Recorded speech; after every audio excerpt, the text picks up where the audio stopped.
তারপর আমি কেন এটা এটা ঢেকে রাখি, কারণ আমার কোয়ালিটিটা যেন ঠিক থাকে। শাকিল ভাই, হ্যাঁ বড় ভাই। আচ্ছা সবার কেক দেখি আলগা সারাদিন, কিন্তু আপনারটা দেখি ঢাকা। বিশেষত কি ভাই, আপনার কেকটা একটু বলেন তো। এই যে দেখেন আমাদের স্ট্রিট ফুডের বিজনেসটা তো সবাই বুঝেন যে রাস্তার পাশে এই বিজনেসটা করে বেসিক্যালি।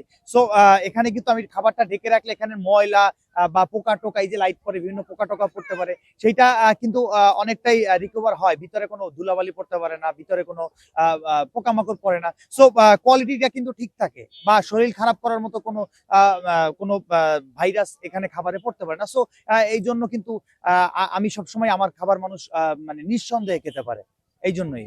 মানে সবাই বিক্রির জন্য কেকটা আগলা থাকে আমাদের।